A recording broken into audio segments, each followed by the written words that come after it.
Un espacio para hablar con la verdad, un espacio para dialogar. El podcast que no sabías que necesitabas. Para ser honestos, el podcast de AFI.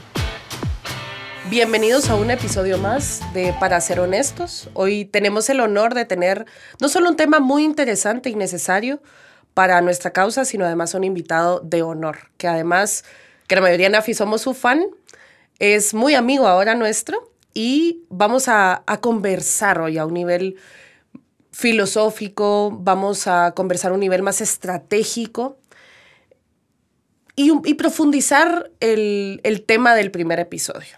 Así que antes de dar el nombre y de sorprenderles quién está con nosotros, les voy a contar rápidamente quién es. Es investigador, es divulgador y escritor.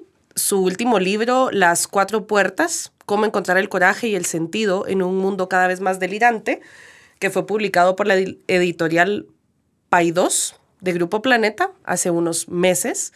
En su canal de YouTube tiene ya casi 1 millón de suscriptores. Comparte videos en formato animado en los que aborda disciplinas como la filosofía, la teología, el simbolismo y la mitología. Y probablemente lo conozcan porque recientemente ha tenido invitados a Miklos Lucas, a Agustín Laje, a Miguel Ángel Quintana Paz, entre otros. Así que con ustedes les dejo a Jorge Benito. Bienvenido a nuestro podcast. Muchas gracias, Ligia. Es un honor para nosotros que estés acá. El honor es mío. Y quiero contarles que el tema de este podcast surgió precisamente de una conversación con Jorge. Estábamos platicando y yo le decía, que no fue hace mucho, fue hace unos meses, y yo le decía, mira, es que dato mata relato. Tenemos que saber presentar los datos de forma adecuada, de forma creativa, pero es que el dato tiene que matar el relato. No puede ser que nos sigamos engañando con los cuentos, ¿no? Los cuentos mitológicos. Y viene Jorge, que según yo era mi amigo, y me dice, no, Ligia, el dato no mata el relato. Y yo me asusté porque yo dije, ¿con quién estoy hablando, no? Y nos quedamos conversando como 1 hora y media de este tema y yo dije, sí, tiene razón, me convenció y de eso queremos hablar hoy. Es muy importante que tengamos el manejo de los datos en todos los temas que hablamos, ¿no? Y nosotros en AFI, pues que hablamos de tema de vida, familia, libertad, es importante que nos estemos empapando estos temas, informando, constantemente actualizando las estadísticas que utilizamos, creciendo, ¿no? Creciendo en nuestra biblioteca mental con más libros, con más autores. Pero si no sabemos presentar esta información de una manera creativa, atractiva, que tenga una línea lógica, no vamos a ganar la batalla cultural. Y de eso queremos hablar hoy. Hoy queremos hablar de los cuentos progres y cómo podemos mitigarlo, cómo podemos llegar a contrarrestarlo si se quiere y cuál debiese ser una idea, ¿no? Porque creo que eso será para otro episodio, nuestra narrativa. Así que empecemos, Jorge. Cuéntanos qué es un relato, porque tal vez estamos hablando de eso y no lo hemos dejado claro. Muy bien. Bueno, antes de definir relato, en un momento vamos a eso, cuando dices dato mata relato, quisiera puntualizar porque algunas personas cuando he utilizado esta frase no sabían muy bien a qué nos estábamos refiriendo. Cuando estamos más metidos en la batalla cultural o espiritual, si lo conocemos. A lo que nos referimos es que cuando tú presentas estadísticas, datos, en definitiva, que van en contra de la visión de la realidad que tú defiendes, pues ya está, ya destruí tu visión de la realidad. Y es no. El relato, como veremos en un momento, pertenece a una categoría ontológicamente superior y no puede ser destruido por datos. Un relato, solamente puede ser sustituido por un relato mejor. Entonces, con esto, quería aclarar esto porque no vengo a decirle a nadie que deje de aprenderse sus datos, sus estadísticas, etcétera, sino que no se enfoque tanto en utilizarlos para intentar destruir las narrativas de otros, sino para construir una narrativa nueva. Esa es mi tesis. Definitivamente, no lo pude haber descrito mejor. Entonces, ¿qué es un relato? Bueno, relato se usa de forma intercambiada también con la palabra narrativa. Narrativa, relato, nos estamos refiriendo a lo mismo. Y no estamos hablando en este caso de un género literario. Cuando hablamos de relato o de narrativa en un contexto político, social y cultural, nos estamos refiriendo básicamente a la visión de la realidad desde ese punto de vista político, social y cultural, es decir, a la historia que me estoy contando acerca de lo que estamos viviendo, ¿verdad? Y para que sea un relato como tal, siempre tiene que tocar las 3 líneas temporales. El pasado, el presente y el futuro. Es decir, un relato siempre tiene que hacer una revisión del pasado, que nos explique cómo hemos llegado a esto. Nos tiene que dar también una explicación de cuál es la realidad actual que estamos viviendo, del momento presente. Y nos tiene muy, muy, muy importante que dar una visión de futuro. Es decir, me tienes que pintar un cuadro claro, nítido, cristalino acerca de hacia dónde nos dirigimos si todos participamos de este relato o de esta narrativa. ¿Cómo se va a ver la realidad? ¿Cómo me voy a sentir yo? ¿Cómo va a ser mi vida? ¿Cómo va a ser la sociedad? Acerca de las cuestiones más fundamentales. Entonces, en este sentido, un relato pareciera funcionar casi como una especie de cosmovisión, ¿no? Como una visión unificadora de la realidad. No debería ser así, porque ya hemos dicho que nos estamos refiriendo solamente al ámbito político, social y cultural, pero en una sociedad que, como decía Nietzsche, mató a Dios, para muchas personas ya este relato cultural funciona a modo de cosmovisión. Le da las respuestas a todas las preguntas, plantea las soluciones a todos los problemas y lo hace de una forma muy, muy, muy, muy, muy reduccionista. Es decir, es muy fácil comprender el por qué el pasado fue como fue y nos trajo a esto, por qué la realidad presente es la que es y, claro, cómo se va a ver nuestro futuro lleno de muchos bellos colores, ¿no? Gracias a esa visión reduccionista de la realidad que nos acabas de ofrecer, lo cual no es en sí necesariamente negativo. La conciencia humana funciona a través de relatos e historias. Y la forma en la que nosotros nos contamos historias es a través de una compresión de elementos de nuestra realidad en símbolos. Ni siquiera tengo que irme al simbolismo bíblico del que hablo en mis vídeos para poner el ejemplo. Llegas por la noche a casa después de todo el día y te sientas con tus hijas, con tu esposo, a contarles cómo fue tu día y tú no haces una descripción puntual paso a paso de todo lo que aconteció en ese día, en el orden en el que aconteció y con todos los datos, con todos los detalles, con todo lo que tus sentidos captaron, cómo te sentiste con cada uno de esos estímulos que pasaron por las ventanas sensoriales. Tú comprimes. ¿Ya? Y lo que comprimes realmente lo que estás haciendo es decir, voy a darle prioridad a ciertas cosas respecto a otras, eso es lo primero que estás haciendo, con lo cual ya estás entrando en una jerarquía de importancia. Hay cosas que considero más importantes que otras, con lo cual esas son las que te voy a transmitir y las otras las voy a omitir. El relato hace exactamente eso. Con lo cual, la misma conciencia humana está escrita en el lenguaje de los relatos y las historias. Recordemos que Dios no nos deja un libro de estadística, nos deja la Biblia. Y así es como funcionamos en el día a día. Ni siquiera tienes que ser una persona altamente religiosa para comprender que así es como te manejas en la realidad. Entonces, si es tan fundamental el relato, la pregunta sería, ¿cómo es que el progresismo es un maestro de la construcción de relatos y el conservadurismo es pésimo en la construcción de relatos? Y si quieres hablamos de esto. Hasta el momento, porque podemos cambiarlo. Pero antes de pasar a esta pregunta, yo pienso, muchas veces somos herramientas del relato. Es decir, nosotros recibimos el relato, alguien lo escribió, ¿cierto? Alguien lo planificó. Y poco a poco te van atacando con el relato, ahora que tenemos tantos medios de comunicación, tantas formas de entretenimiento y formas de perder el tiempo, te van atacando con el relato que a veces nosotros lo replicamos y no nos damos cuenta, ¿no? Con palabras, con vocabulario, siempre hemos dicho, las palabras importan, las formas importan.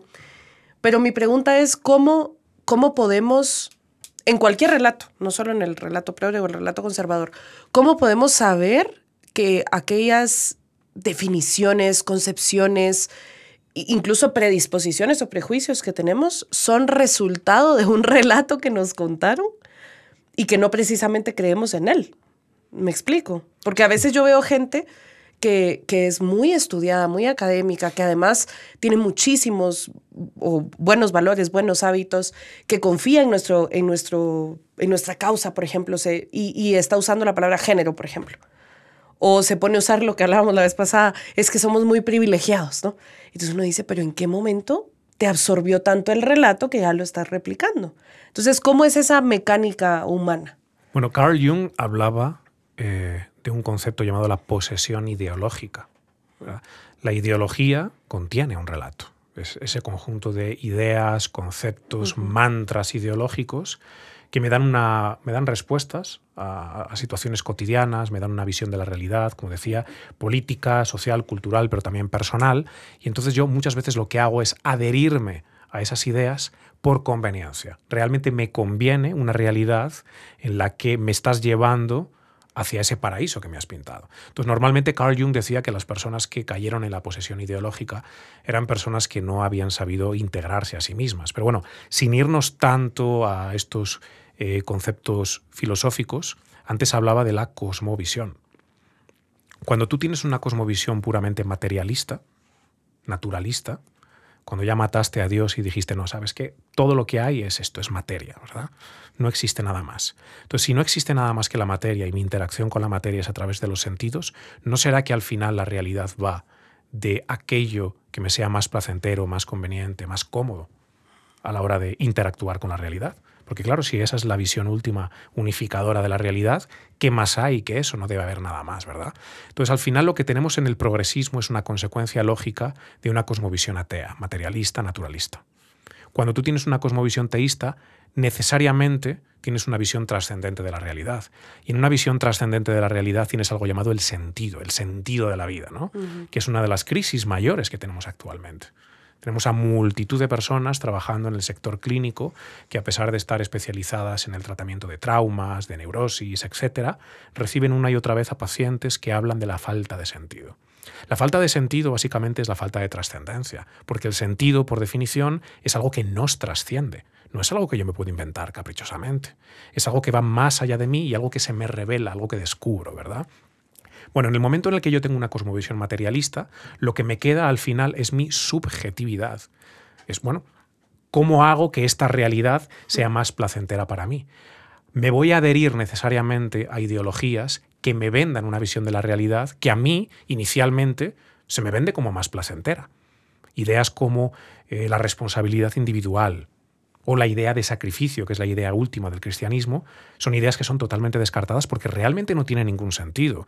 Aquí quizás no estoy haciendo una crítica directamente a la cosmovisión como tal, naturalista, sino que más bien me estoy poniendo de su lado, me estoy poniendo en sus zapatos y diciendo, claro, es que si yo viera la realidad como tú la ves, evidentemente, ¿qué lugar habría para el autosacrificio? Pues no habría ningún lugar, ¿verdad? ¿Qué lugar habría para la trascendencia? Bueno, pues es que ni siquiera existe algo llamado trascendencia. Entonces no hay lugar ninguno en mi realidad. Lo único que hay es lugar para eso que a mí me resulta placentero. Y resulta que en eso que a mí me resulta conveniente o placentero no soy el único. Hay grupos. Y ahí es donde el progresismo consigue crear ideologías que apelan a lo grupal, apelan a el género, apelan a la raza, apelan a otro tipo de afiliaciones donde me siento parte de algo porque responde a esa necesidad de vinculación, ¿verdad? Y de pertenencia de algo. Y además me lo venden con un relato muy bonito. Pero un relato muy bonito, ¿por qué? Porque me resulta placentero y conveniente. Y ya entramos a la segunda pregunta, porque hablamos en términos generales de los relatos y de las narrativas, pero ¿cuál es entonces el relato progre? ¿Cuál es el relato woke? ¿Cuáles son estos cuentos progres, como le hemos puesto al episodio? Bueno, el relato woke es un relato muy particular que es una consecuencia lógica del posmodernismo. El posmodernismo es un movimiento filosófico que surge en la segunda mitad del siglo XX, pero evidentemente el posmodernismo también rescata elementos del modernismo, que a su vez rescata elementos del escepticismo y el empirismo, y que, bueno, que todo empieza con el nominalismo de ese señor llamado Guillermo de Ockham. Pero no hace falta que vayamos a eso, ¿verdad? para ir allá, vayan al canal de Jorge. Pero eso podríamos quizás, si procede en otro momento, pues ver cómo de aquellos línea, polvos, ¿no? Estos lodos, ¿no? Sí. Pero lo que tenemos básicamente, para poderlo entender en un contexto más actual, es una progresión lógica del posmodernismo, ¿verdad? Entonces, lo que sí que podemos hacer es ver qué es el posmodernismo, cuáles son sus mantras principales y cómo a día de hoy el progresismo globalista lo que ha hecho es apropiarse de esos mantras, apropiarse de esas ideas, de esos conceptos, para construir un relato muy claro, una narrativa muy clara, utilizando todo eso como base. Entonces, lo he traído escrito para poderlo condensar mejor en el tiempo que tenemos, ¿verdad? Excelente. Básicamente, el relato woke, el relato progresista actual, como decía, es una consecuencia de haber matado a Dios. Y eso lo podemos ver claramente en los 4 puntos principales. Con esto no quiero decir que sean los únicos puntos principales del posmodernismo o de la ideología woke. Son mis 4 puntos principales para poder articular algo, ¿no?, coherente en este episodio.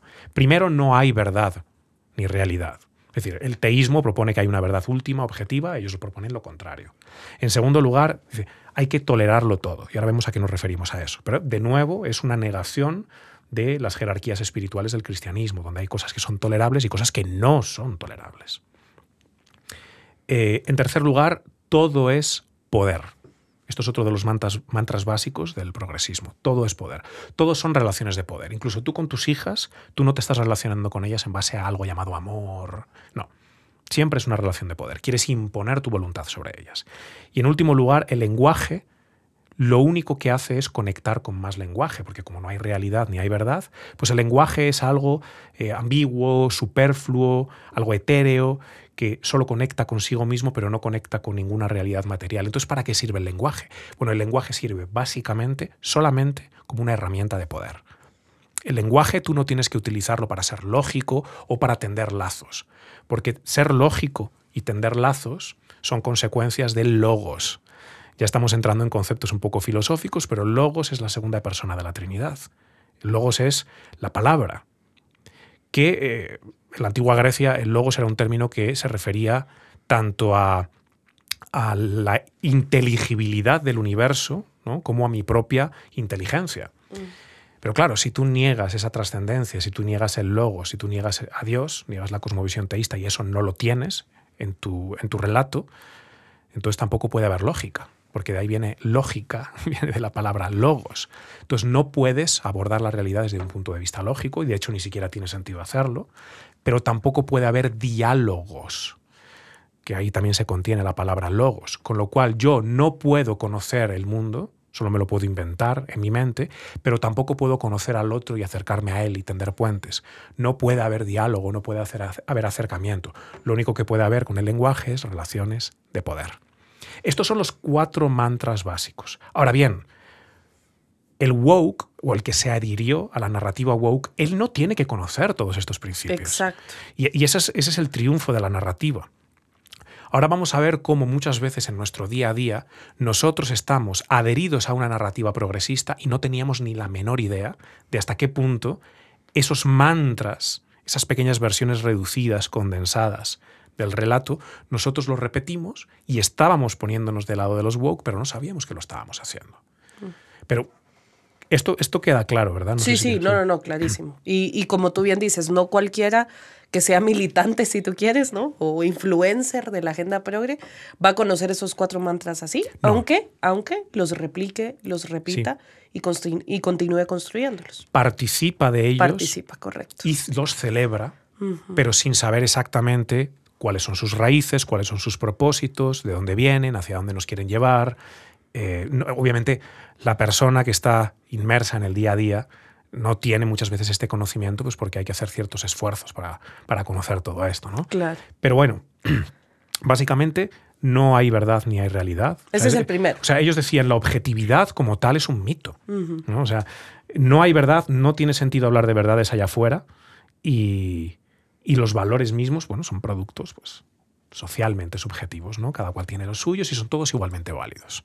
La segunda es muy interesante, ¿no? Y solo antes de pasar a la segunda, y ese es el resultado o la profundización del relativismo, ¿no? Al final todo es relativo. Bueno, siempre claro, te dicen, es que tú tienes tu verdad. Esa es tu verdad, yo la respeto. Yo tengo mi verdad. Y todos tenemos nuestra verdad, ¿no? Que no es cierto. Que no es cierto, pero eso es lo que te dicen, ¿no? que tienen su verdad se sienten muy, muy, muy ofendidas. Exactamente. Cuando un amigo les promete que a la mañana siguiente los va a llevar al aeropuerto para tomar un vuelo y no aparece. Exacto. Se sienten ofendidísimos. Claro. Bueno, el amigo podrá decir, bueno, es que... Esa era mi verdad. Bueno, es que ni siquiera hay verdad. Sí. No hay algo llamado verdad. No, pero tú me mentiste. ¿Pero qué es mentir? Si no hay verdad tampoco se puede mentir. Claro. Es decir, hay una negación de la realidad, pero es una negación sibilina, es una negación serpentosa, es una negación que yo adapto a mi propio relato para imponer una visión de la realidad que me interesa, insisto, me resulta más placentera y conveniente que esa visión se impere.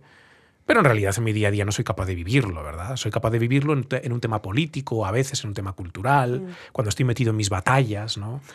Pero fuera de esas cruzadas socioculturales no soy capaz de aplicarlo, ni siquiera creo en esa cosmovisión. Lo segundo que dice, bueno, tolerarlo todo, especialmente lo intolerable. Esto es muy, muy, muy interesante. Decía Derrida, a una vez le preguntaron, ¿no? ¿Cómo definirías la deconstrucción? Que es un término muy posmoderno, hay que deconstruir masculinidades, decimos ahora, ¿no? Y él decía, ¿cómo definirías la deconstrucción? Y su respuesta era, viens, oui, oui. Quería decir, ven, sí, sí, o sea, sí a todo. Todo, dame más, cualquier cosa que me traigas, yo te la voy a aceptar y le voy a decir que sí. O sea, transgenerismo te voy a decir que sí. Personas atraídas por menores, que es el nuevo eufemismo para los pederastas, sí. Transespecie, sí, transedad. Sí, porque como no hay objetividad, no hay verdad, no hay valores, yo te puedo decir que sí a todo. Oui, oui, viens, oui, oui. Todo que sí. De hecho, al final, Derrida decía que no podemos olvidar que la deconstrucción nunca tuvo otro significado o interés más que como un mecanismo de radicalización. Ellos sabían muy bien lo que estaban haciendo. Ellos sabían muy bien qué es lo que querían al destruir Occidente, que esa es la narrativa subyacente. Ahora lo vamos a ver. Todo es poder. Esta es muy interesante, ¿no? Porque decían, es que claro, si todo es poder, lo único que existe es el poder. No existe el amor, no existe el altruismo. Todo eso es lenguaje. ¿No? Son palabras muy bonitas que utilizamos, pero ya sabemos que las palabras, el lenguaje no conecta con nada más que consigo mismo. Entonces, el amor, el altruismo, todo eso no existe. Todo lo que hay es poder. Con lo cual, no podemos intercambiar ideas. O sea, el mismo acto de intercambiar ideas, lo que estamos haciendo ahora mismo, siempre es un ejercicio de dominación. Yo quiero que mis ideas prevalezcan sobre las tuyas, dicen ellos. El hecho de que yo te esté dando esta visión que tengo de la realidad, lo que quiere decir es que yo estoy imponiendo mi poder heteropatriarcal sobre ti, ¿no? Además eres mujer, entonces claro, evidentemente tengo que ser muy malvado por querer hacer esto. Sí.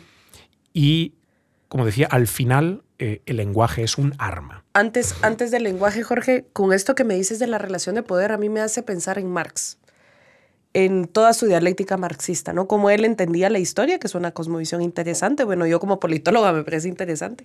Pero él veía toda la historia era una lucha de poder, ¿no? Una tesis, una antítesis y una síntesis. Y esa síntesis ya con el poder se volvía en tesis, antítesis, síntesis, etcétera, etcétera.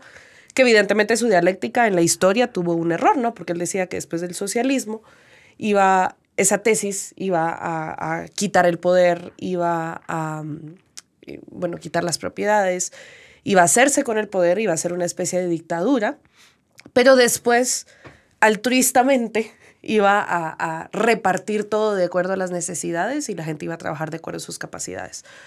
Y que en realidad han seguido el manual al pie de la letra, ¿no? Porque las dictaduras son socialistas y ahí están. Lo que pasa es que no han repartido los bienes, pero él no se dio cuenta, ¿no? Que después del socialismo, de Unión Nacional, socialismo, etcétera. Pero lo que te quiero decir es que se me hace muy neomarxista ese mantra, esa premisa, porque él veía eso. Él veía que toda la historia había sido una lucha de poder.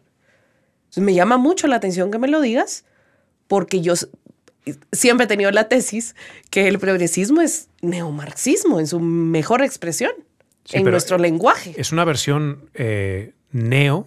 Sí, ¿no? neo, es nuevo, exacto. Pero lo nuevo no necesariamente siempre es mejor. Y en este caso es un ejemplo claro de una degradación. Porque Marx, dentro de toda su equivocación, Marx se equivocó en prácticamente todo, ¿no? O sea, ni siquiera empezó la revolución en un país industrializado, empezó en un país campesino, como Rusia.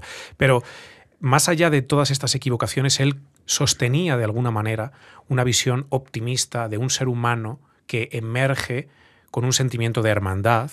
Sí. Porque libre de las cadenas que lo oprimen, lo que sale es lo bueno. Curioso también, ¿no?, que la gente atea apele a ideas de bondad. No sé a qué se refieren exactamente. O sea, yo sí sé a qué me refiero cuando hablo de bondad. Tengo un estándar autoritario, objetivo, inmutable y absoluto más allá de mí que define lo que es el bien y el mal. Una línea recta que me dice dónde está la línea torcida. Pero él hablaba del bien, de alguna manera, sin creer en el bien mismo. En fin, él todavía sostenía esta visión optimista futura, ¿verdad? Y hacia eso quería ir. El posmodernismo woke no sostiene nada parecido. El posmodernismo woke apela a este relativismo absoluto, a estas relaciones de poder absolutas, a este lenguaje que no apela a ningún tipo de unión, no apela a lo que nos une, sino solamente apela a lo que me permite dominarte o te permite a ti dominarme a mí. Y el futuro al que nos quiere dirigir es ese. Es un futuro en el que unos han triunfado porque han sabido utilizar las narrativas apropiadamente, y otros que no han sabido construir narrativas como, pues eso, apropiadamente, tienen que ser sometidos, ¿verdad? Y entonces ellos apelan mucho al lenguaje. Y esta para mí es la clave que quizás nos puede ayudar a continuar, ¿no? Ya con ejemplos más bajados a tierra, ¿no? El lenguaje. Con el lenguaje no pretendo apelar ni siquiera a la verdad. Esto es muy importante. O sea, el posmoderno, el woke, no necesita tomarse en serio lo que dice, ni siquiera necesita creérselo. Solo necesita utilizar el lenguaje como un arma. Lo que quiere es desestabilizarte. Y muchas veces la forma de desestabilizarte va a ser apelar a algo absolutamente ilógico, que tú tratas de ordenarlo utilizando la lógica y cuando parece que estás llegando a algún lugar, ellos llegan con un contraargumento más ilógico todavía. Ellos se enorgullecen de esto y son maestros a la hora de hacerlo, ¿verdad? La efectividad del lenguaje no está en la resolución del conflicto. Para ellos la efectividad del lenguaje está en destruirte. Entonces, ellos al mismo tiempo son capaces de destruir narrativas y de construir sus propias narrativas. ¿Cuál es la alternativa, ¿no? ¿Hacia dónde podemos ir para oponernos hasta este relato? Bueno, creo que lo primero que tenemos que hacer es entenderlo, ¿no? Entenderlo de dónde vienen, pero ¿qué quieren realmente? Sí, ¿qué quieren? Exacto. Yo, bueno, con estas 4 premisas, que nunca lo habíamos hablado así, Jorge, me dejaste impactada. Entender estas 4 premisas y lograr identificar algunos de los argumentos, de las acciones y cómo van a estas. Pero ahora quiero que hablemos precisamente de eso, ¿no? ¿Qué esconden detrás? ¿Qué los motiva? Porque muchas veces eso nos preguntan, ¿no? Mira, pero toda esta agenda, ¿qué es lo que quiere en realidad? Y es complicado decirlo. Uno lo puede contestar desde el punto de vista político, desde el punto de vista de poder, como bien lo dice uno de los mantras o de las premisas.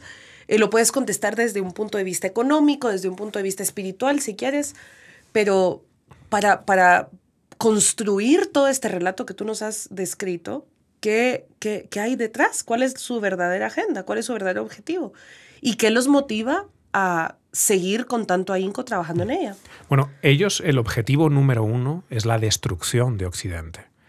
Tenemos a líderes, por ejemplo, como el presidente, ¿no?, del Foro Económico Mundial, Klaus Schwab. Él recientemente escribió un libro llamado La Gran Narrativa, curiosamente, ¿no? Entonces hablan de reseteo, hablan de nuevo orden, algunos conceptos que van mezclando inteligentemente, ¿verdad?, para que la gente no sepa muy bien cómo abordarlos de forma lógica, pero apelan a la construcción de algo nuevo, una nueva sociedad, una sociedad con unos nuevos valores, con nuevas ideas, con nuevas formas de entender la realidad. La nueva normalidad nos vendieron. Pero saben muy bien que también es necesario no solo la construcción de una nueva narrativa, sino la destrucción de la narrativa vieja. Lo hacen simultáneamente, ¿no? Entonces, de momento, están empeñados en la destrucción de Occidente. Antes decíamos que una narrativa revisa el pasado, echa la mirada atrás, nos explica todos los problemas actuales de forma reducida, reduccionista, y también nos ofrece una visión de futuro, ¿no? La narrativa progre lo que te dice es, Occidente es el problema. Fíjate, en Occidente, machismo, heteropatriarcado, la cantidad de guerras, opresión, somos unos intolerantes, no somos nada diversos, pobreza, desigualdad, es decir, un ocuparse de los marginados, que básicamente es una idea eminentemente cristiana. Es un marco judío-cristiano. O sea, ellos lo que han hecho es tomar los elementos básicos del Sermón de la Montaña. Que no olvidemos que a día de hoy todas estas ideas que Cristo vino a compartir con nosotros son lo más normal del mundo. Bueno, claro, obviamente ocuparse de los pobres, de los marginados, de los desfavorecidos, de la viuda y del extranjero, ¿no? Lo más normal del mundo. Bueno, antes de Cristo no había ninguna mitología que apelara a esto. Era escandaloso lo que él vino a decirnos. Sin embargo, lo que han hecho hoy es decir, ok, vamos a utilizar todas esas ideas tan bonitas, vamos a invertirlas y vamos a utilizarlas a nuestro favor para destruir Occidente, porque Occidente es la causa de todos nuestros problemas. Y después, sobre las ruinas de Occidente, vamos a resetear el mundo y vamos a construir un nuevo mundo donde cada uno puede ser lo que quiera. Un mundo donde, como decíamos antes, no hay verdad más allá de la que cada uno se inventa. Donde podemos tolerarlo todo, especialmente lo que no es tolerable. Donde todo es poder, entonces, bueno, habrá unos que puedan imponer su voluntad sobre otros y eso seguramente te convenga, porque, bueno, puede que salgas desfavorecido respecto al poder de tus políticos, pero ¿y en tu entorno? que no vas a poder ejercer poder sobre tus hijos, sobre tu familia, sobre tus amigos, en tu trabajo. Habrá gente a la que puedas oprimir, ¿verdad? Obviamente no lo vamos a llamar opresión. Y finalmente el lenguaje, pues yo lo puedo utilizar libremente, como me venga en gana, cambiar la A por la E, ¿no? Y sentirme muy bien conmigo mismo. ¿Por qué? Porque yo estoy creando la realidad. La realidad ya no es algo de lo que tengo que participar, algo que un creador me ofreció para que yo participara en ella, sino es algo que yo voy construyendo de forma arbitraria, aleatoria, caprichosa y subjetiva. Es un narcisismo elevado a la máxima exponencia, ¿no? Entonces, destruyo Occidente, y cuando destruyo Occidente, con todo lo que Occidente supone, con todos sus valores, con todas sus ideas, con todos sus conceptos, con todas sus relaciones, con su familia, con su vida, cuando puedo destruir, despedazar todo eso, ya puedo construir algo nuevo. Pero evidentemente siempre, siempre, siempre hay que enmarcarlo en algo que está por encima, superior, ¿no? Moralmente, intelectualmente superior de aquello que quiero destruir. Y mucha gente me dice, bueno, pero esto del progresismo es nuevo. No es nuevo en absoluto. Tú ya sabes quién es el primer progresista de la historia, ¿no? Me lo dijiste antes de entrar, pero no quiero quitar la sorpresa. Judas Iscariote es el primer progresista de la historia. Judas Iscariote, cuando aquella mujer con el perfume tan caro viene a ungir los pies de Jesús, la detiene y le dice, no, eso es mejor dárselo a los pobres, ¿verdad? Este es el ejemplo perfecto de una narrativa. Ya la narrativa está contenida en una pequeña anécdota, en un pequeño mantra. Está condensado. Antes hablábamos de la realidad que condensamos, ¿no? En pequeñas gotitas, ¿no? Ya está. Ya te estoy contando toda la narrativa de en qué creo yo, a quién defiendo yo, qué clase de mundo quiero crear, un mundo donde los pobres están siendo tenidos en cuenta y donde la gente ya no desperdicia las riquezas en cosas que no tienen sentido. Ya ves tú, ungirle los pies a Cristo. ¿No será mejor vender eso? ¿Qué estoy haciendo por detrás? Robándomelo todo. Pero robar es un dato. Y lo que hizo Judas es crear un relato. El dato no mata al relato. Al progresista no le importa nada si los datos contradicen la narrativa, porque siempre va a poder encontrar una justificación lógica que explique por qué eso es una excepción, porque, bueno, sí, es verdad que hay personas que no están sabiendo participar de esta narrativa apropiadamente y están siendo egoístas, ¿no? Y lo están tomando todo para sí, pero eso no destruye su narrativa. Eso es como el otro día, por ejemplo, que en mi país un medio de comunicación hace un comentario acerca de aquella tragedia espantosa de un musulmán que apuñala a bebés en un parque infantil en Francia, delante de sus padres, ¿no? Y 2 adultos, ¿no? Y sí, bueno, al final realmente él va apuñalando a quien puede, ¿no? Y al día siguiente, inmediatamente al día siguiente, dicen en los medios de comunicación que, claro, que es una persona, pues seguramente es pobre, tenía mucha hambre. En Europa, como somos todos muy racistas, pues lo habían tratado muy mal, entonces obviamente eso lo desquició y pobrecito. Es decir, él es la víctima. ¿Qué quiere decir esto? Quiere decir que el dato, como tal, que es X niños apuñalados y X padres apuñalados por un extranjero ilegal, bla, bla, ese dato no importa. Lo que importa es el relato. El relato sigue prevaleciendo. El relato es pobrecitos, porque mira qué homófobos, mira qué transfobos, mira qué xenófobos somos en Europa, todo lo peor del mundo somos en Europa. Entonces, claro, la gente al final se desquicia, porque ¿quién puede vivir en un mundo así? Hace poco, esta misma semana, teníamos un parricidio. Es un menor magrebí, de nuevo, que asesina a su padre. ¿Verdad? Y están dando la noticia en tiempo real y lo típico que la reportera le pregunta a un señor que vivió la escena cómo fue, para que se la describan. Y bueno, el señor buenamente describe cómo puede, que este chico pues empezó a dar gritos en árabe y que después seguía gritando esta vez en español, tal cual, y que eso es todo lo que él sabía. Bueno, acto seguido cortan y Susana Griso lo que dice es que es el calor, porque es que el calor hace este tipo de cosas. Es decir, y comemos contaminado. Bueno, pero es que ambiente. eso apoya una narrativa que es la narrativa de la que hablaba antes de Klaus Schwab en la gran narrativa, ¿no? La narrativa de que Occidente está destruyendo el medio ambiente, Occidente no tiene en cuenta a los extranjeros porque somos todos unos xenófobos, no sabemos integrar, no creemos en la igualdad, no creemos en la tolerancia, no creemos en la diversidad, ¿verdad? Entonces, como eso es Occidente, cualquier cosa que parezca ir en contra de esa narrativa la voy a descartar, voy a saber cómo echar balones fuera para que siempre prevalezca la narrativa. Por eso insisto tanto en que si la alternativa al progresismo es el conservadurismo, si la alternativa a lo siniestro es lo diestro, ¿cuál es la narrativa de lo diestro? Porque hay muchos jóvenes que están deseando, aquí en Guatemala nos está pasando, ¿no? Con la situación política actual, muchos jóvenes que abiertamente dicen: quiero creer en un mundo hacia el que yo me sienta atraído, hacia el que me quiera dirigir, ¿verdad? Y yo sé que hay por ahí algunas izquierdas que me están vendiendo una idea de un mundo futuro que no es real. Yo puedo intuir que no me van a llevar exactamente en esa dirección, pero carajo, son los únicos que me ofrecen una visión de futuro. Nadie más me está ofreciendo una visión de futuro. ¿Quién más me ofrece una visión de futuro? Y aquí es cuando llegamos los adultos y les decimos: no, pero es que te debería bastar con los datos de la economía, los datos de no sé qué, los datos de cómo el feminismo destruye a la mujer, los datos... Esos datos son reales, pero esos datos no le pueden hacer frente al relato nunca, nunca, nunca. Y ahora que me dices, ahorita vamos a la alternativa, pero ahora que me estás hablando de la motivación, que yo nunca lo había pensado desde ese lado, es que lo han logrado, Jorge. Es decir, la pirámide poblacional, ustedes en Europa tienen un invierno demográfico. Hay muchos más viejos que jóvenes. Y en 50, si siguen así, en 50, 60 años, la Europa que conocemos ahora no va a ser la misma. La población, perdón, ¿verdad? Porque tú eres de España, a mí me encanta tu país, pero España no va a ser la misma, Jorge. Bueno, pero ¿qué importa, Ligia? Si venimos de una España que era racista, homófoba, xenófoba y todos los eufemismos que te quieras inventar, si de eso venimos... ¿Qué importa que claro, se destruya? si perdemos eso, que se pierde. Por eso digo que la narrativa es lo más importante. Cuando tú has construido una narrativa que te explica la realidad como si fuera una especie de cosmovisión, una visión unificadora, en la que te dice que aquello es lo peor y que de hecho debemos ser incluso más urgentes a la hora de deshacernos de aquello, porque si no la pobre Pachamama mira lo que sufre, ¿verdad? Bueno, y entonces... Pero ¿para qué quiero conservar aquello, no? ¿Conservar qué?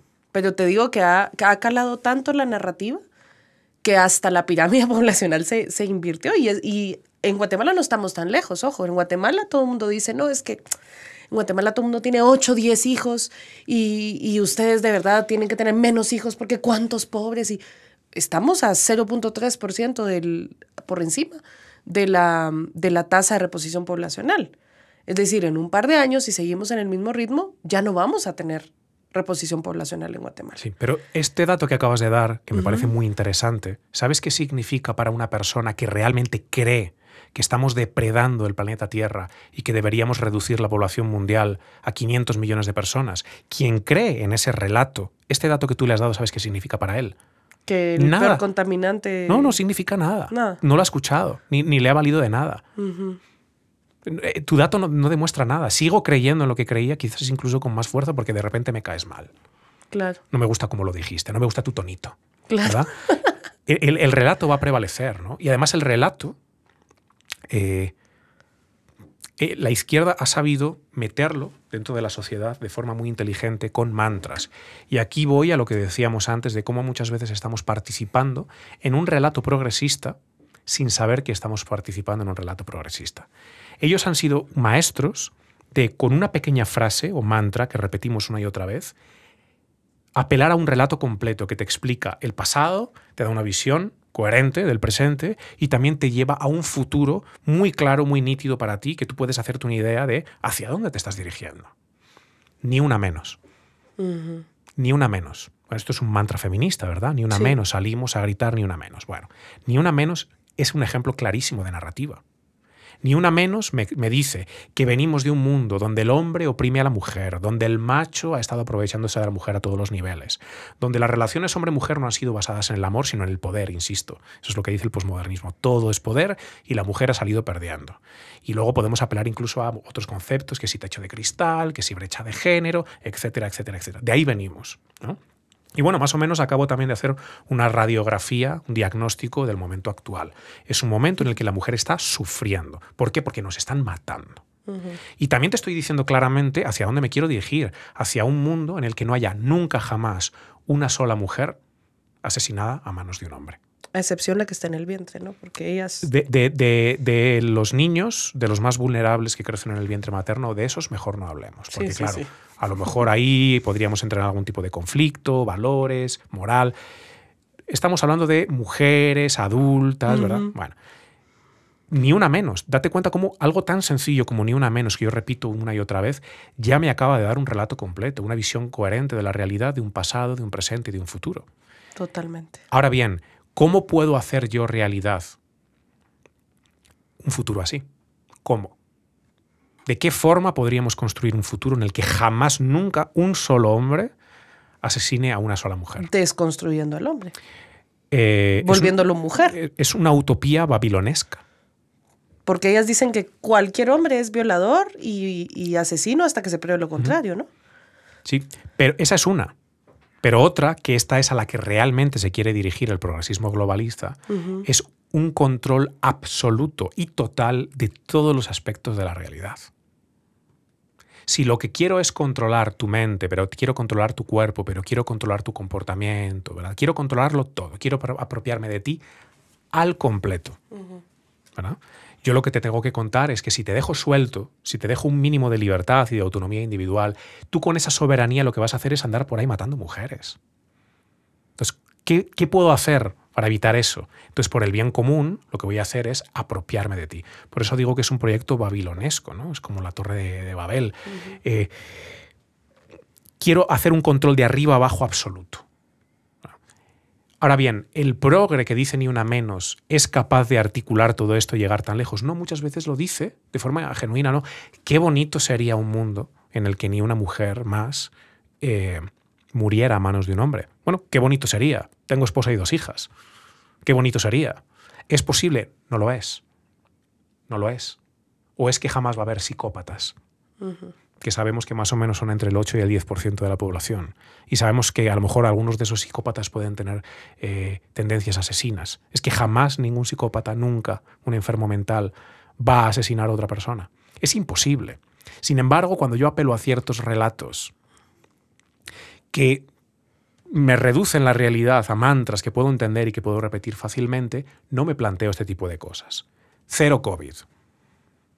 Cero COVID es uno de estos mantras que nos repetían en la época COVID. Pero ¿cómo carajos vas a lograr cero COVID? No, imposible. Si no hemos logrado cero influencias, ningún otro virus. Love is love. Sí, ese es el mantra ganador. Welcome refugees. Ese es aquí no lo tenemos tanto. Bueno. O sea, de nuestro lado, ¿no? La narrativa en Estados Unidos sí. Ajá, pero en Europa ese es ahorita el que los está aplastando. Revisa tus privilegios. Pero te das cuenta que todo lo que voy diciendo contiene una narrativa. Claro. Revisa tus privilegios, ¿qué quiere decir? Te voy a contar de dónde venimos, de un mundo en el que eres un privilegiado. ¿verdad? Te voy a decir que actualmente tienes una situación de privilegio que siempre es una situación de poder que estás ejerciendo de forma opresora y tiránica sobre mí. Y también te digo hacia dónde vamos, hacia un mundo donde nadie tiene ningún tipo de privilegio. ¿Y cuántas veces los papás hemos dicho, mi amor, tienes que valorar eso porque somos privilegiados? Uy, uy, uy. Black Lives Matter. Sí, también. Hincarse. Me hablas de un pasado pidiendo perdón por ser blanco. Donde el negro ha sufrido lo que ha sufrido, un presente donde el negro sigue sufriendo, ¿verdad? Y sus vidas parece que ya no importan, y un futuro en el que ellos ya tengan una situación de total igualdad respecto a cualquier otra raza, ¿no? O abajo el patriarcado. Todo esto, la izquierda sabe muy bien cómo apropiarse de ello, cómo diseminarlo en la sociedad y cómo hacer que muchas personas que ni siquiera comprenden hasta qué punto se han metido en estas narrativas, las repitan una y otra vez, porque claro, suena muy bonito, es todo muy colorido, ¿verdad? Claro, yo tengo 1000 ejemplos y tú tendrás otros 1000 ejemplos de este tipo de mantras progresistas. Ahora dime ejemplos de este tipo de frases cortas que apelan a una narrativa coherente, pero del lado contrario, no de la siniestra, sino de la diestra. Sí, son pocas. Ahorita que decías lo de Black Lives Matter, lo de Ni Una Menos, por ejemplo, nosotros siempre hablamos de la dignidad humana. Que nosotros defendemos la dignidad humana porque es intrínseca al ser humano independientemente de su sexo, de su raza, de su religión. Pero es un dato. Sí. O sea, ya decimos dignidad humana intrínseca y hay que explicar qué es intrínseca, etc. Sí. Y eso me lleva a la última pregunta. ¿Qué hacemos, Jorge? ¿Qué hacemos? ¿Qué solución podemos proponer?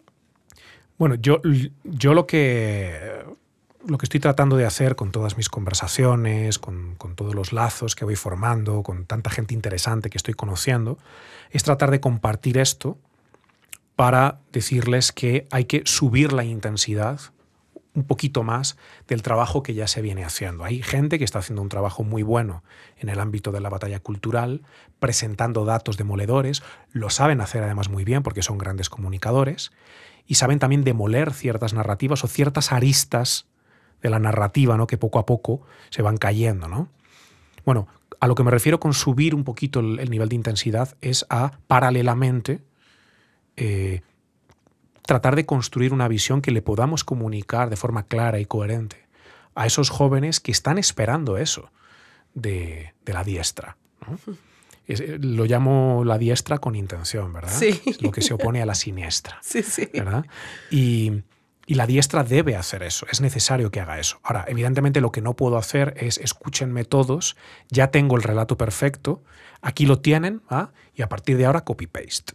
Pues no lo sé, porque yo mismo estoy tratando de hacerme un montón de preguntas, claro. Estoy tratando de estudiar a gente, a gigantes, a subirme a sus hombros, a tratar de ver la realidad como ellos lo veían, por eso estudio tanto el simbolismo bíblico, por eso estudio tanto los padres de la Iglesia, por eso estudio gente más contemporánea, por eso soy tan fan de Chesterton, de C.S. Lewis, de Ananda Coomaraswamy o de gente incluso todavía más contemporáneos que tenemos la suerte de compartir tiempo con ellos como Peter Kreeft, etc. Trato de ver cómo ellos ya nos están dando pistas de cómo construir una narrativa que necesariamente tiene que venir del cristianismo. Necesariamente. Porque el cristianismo es el marco intelectual y moral sobre el que opera Occidente. Entonces, si lo que queremos es conservar Occidente, necesariamente tenemos que conservar el cristianismo. Porque cristianismo o cristiandad y Occidente son sinónimos. Todo Occidente surge del cristianismo. De esto ya habla Tom Holland, el historiador, no el actor de Spider-Man, de forma magistral en su libro Dominion, ¿no? Sí. Cómo nosotros hemos adoptado todos los valores judeocristianos y cómo el mismo Sermón de la Montaña sienta las bases de cómo nosotros vemos la vida hoy, de por qué tenemos en cuenta a los marginados, de cuáles son nuestras ideas de bien y de mal, de cómo relacionarnos los unos con los otros, ¿verdad? Lo que pasa es que lo damos por hecho. Sí. Es como nos hemos puesto estas lentes y como ya las llevamos incorporadas, perdón, no nos damos cuenta hasta qué punto estamos participando de ese marco. Entonces, necesariamente tiene que incorporar la política de la diestra el marco judeocristiano. Debe hacerlo, no puede no hacerlo. Porque la alternativa sería tratar de apelar a la razón, al logos, ¿no?, pero sin logos. Entonces, ¿cómo puedes apelar al logos sin logos? ¿Cómo puedes apelar a la lógica o cómo puedes apelar al diálogo si para ti la vida es una cosmovisión, pues eso, atea, ¿no?, materialista, naturalista? Ya sabemos cuáles son las consecuencias de esa cosmovisión. Las consecuencias son el relato woke. Esas son las últimas consecuencias de las cosmovisiones ateas.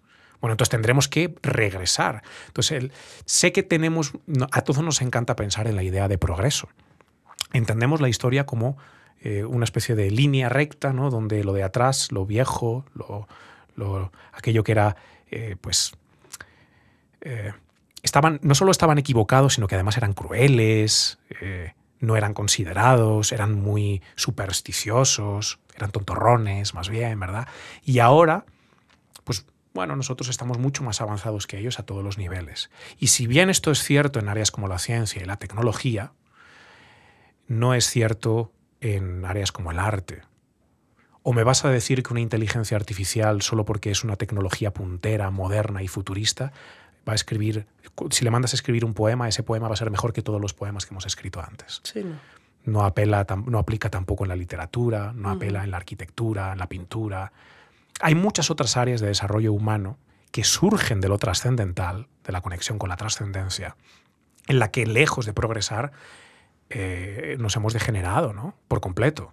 Entonces, bueno, la lógica de que el siguiente iPhone siempre es mejor que el anterior es cierta, pero eso no aplica a otras áreas de la realidad. Entonces tenemos que mirar con orgullo a dónde debemos regresar. Lo que pasa es que con una narrativa progresista tan instalada en nuestra sociedad, el propio conservadurismo muchas veces no quiere apelar al regreso a nada porque piensan que así le pierden votos, ¿verdad? Claro. Y es, no, hay que regresar a algo. La pregunta es, ¿a qué queremos regresar específicamente? ¿Y cómo vamos a articular todo eso en una narrativa coherente de la que la gente quiera participar o que la gente quiera celebrar? Porque celebración y participación son sinónimos. Si no, ¿de qué ves a todos los arcoíris celebrándose un mes? Por supuesto. Es una celebración de algo. Bueno, ¿qué celebramos nosotros? No sabemos muy bien ni qué celebramos, ¿verdad? Pues con esta invitación y reflexión, yo cada vez que hablo con Jorge me quedo con muchas reflexiones y más preguntas que respuestas, lo cual es muy bueno. Los vamos a dejar con este episodio para que puedan tomarse un tiempo, nos puedan mandar sus ideas también, pueden seguirnos en nuestras redes, a nosotros en @familiaimporta y a Jorge Benito en su canal de YouTube, Instagram. ¿Y qué más tienes? Pues abrí un Twitter hace poco, pero la verdad que no se me da muy bien eso del Twitter. YouTube es la mejor forma de encontrar. Perfecto, entonces YouTube, sí. Jorge Benito, a Afi en Familia Importa, a mí me pueden seguir en Twitter también como Ligia Briz, y nos pueden estar enviando sus ideas de más o menos qué narrativa quieren que construyamos, a qué visión nos estamos acercando, y creo que juntos podremos recuperar nuestro país, nuestra sociedad, los valores, las familias que estamos acá. Infinitas gracias por tu tiempo, por tu esfuerzo, por la preparación, por toda la información que nos trajiste, y espero que no sea es el primer episodio, pero esperemos que no sea el último. Ya nos dejaste ahí varios temas, como el tema transhumanismo, podemos invitar a Miklos y estar aquí contigo y con él. Así que creo que vamos a tener muchos episodios contigo. Y gracias a todos los que nos escuchan y sigan pendientes del podcast Para Ser Honestos. Gracias por acompañarnos a un episodio más de Para Ser Honestos. Comparte este podcast en tus redes sociales, suscríbete a nuestro canal y deja tus comentarios. Nos vemos en el próximo episodio y recuerda que aquí hablamos para ser honestos.